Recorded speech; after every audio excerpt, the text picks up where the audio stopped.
Hey everybody, haven't been on Facebook Live in quite a while. I'm kind of doing this on my own. This is Mike Cole from also the Cole Performance Group, and many of you have already received my Cole Hard Facts, which is my weekly newsletter slash blog that I do. I wrote one last week called "When Picking Your Team, Be Like Nebraskans."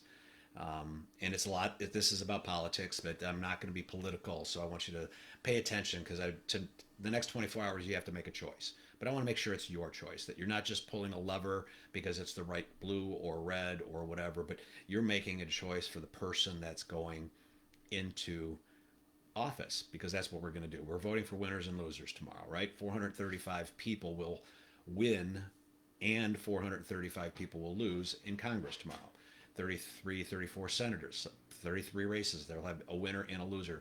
But in the end, the team has to be the United States of America. It has to be a good team. So, kind of what I wrote, and it's kind of funny that I'm wearing a Lions gear, although if you know me, I often wear Lions gear anyway. But this is what I wrote last Thursday on November 3rd.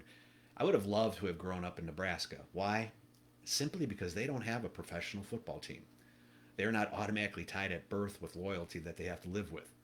Football is not my favorite sport. Baseball is. But the Detroit Lions are my favorite team. See, that's what I wear. I am confident that it's mainly due to the fact that I grew up here and I grew up in this environment.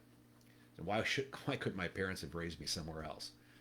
Entering every NFL football season, there are two types of people: those that love their sport and others that love their team.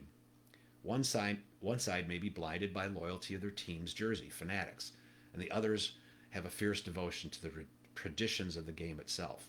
You can see it every Sunday and Monday in Twitter and in Facebook comments. The team lovers blame their losses on others defending their team. Sport lovers explain things away because of the rule book or their objective.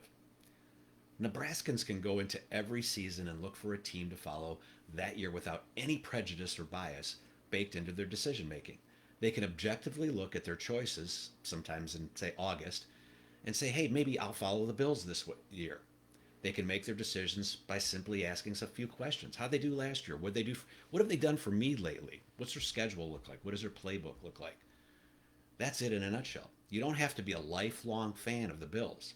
If they win this year, great. You followed a winner. If they lose, okay, it was fun while it lasted. You won't lose sleep in the future. You may have lost a few dollars betting on them, that kind of thing.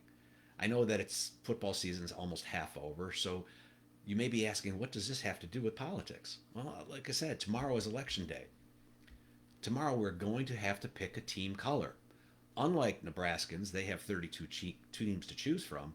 You only really have two that have a chance of winning. You are either blinded by loyalty of the jersey or your love of the game. Tomorrow's November 8th, and the game is politics. The team colors are red, white, and blue, and the game is your country's future. It's not a game that you are a spectator in, though. In this case, you are the coach and the general manager. You get to pick the starting lineup. Your voice determines the plays they call in the coming years. How are you going to prepare for the game? With war paint showing your colors? Or maybe this year, you can be a Nebraskan. There's no salary cap. You have no rules on who you must pick. It's your right to choose. How are you going to prepare? What questions could you be asking? What research should you have been doing? What team's going to fight for the rules, i.e., the Constitution? How did the current starting lineup do in the past few years? Did you lose money? Will they break their promises? What have they done for me lately?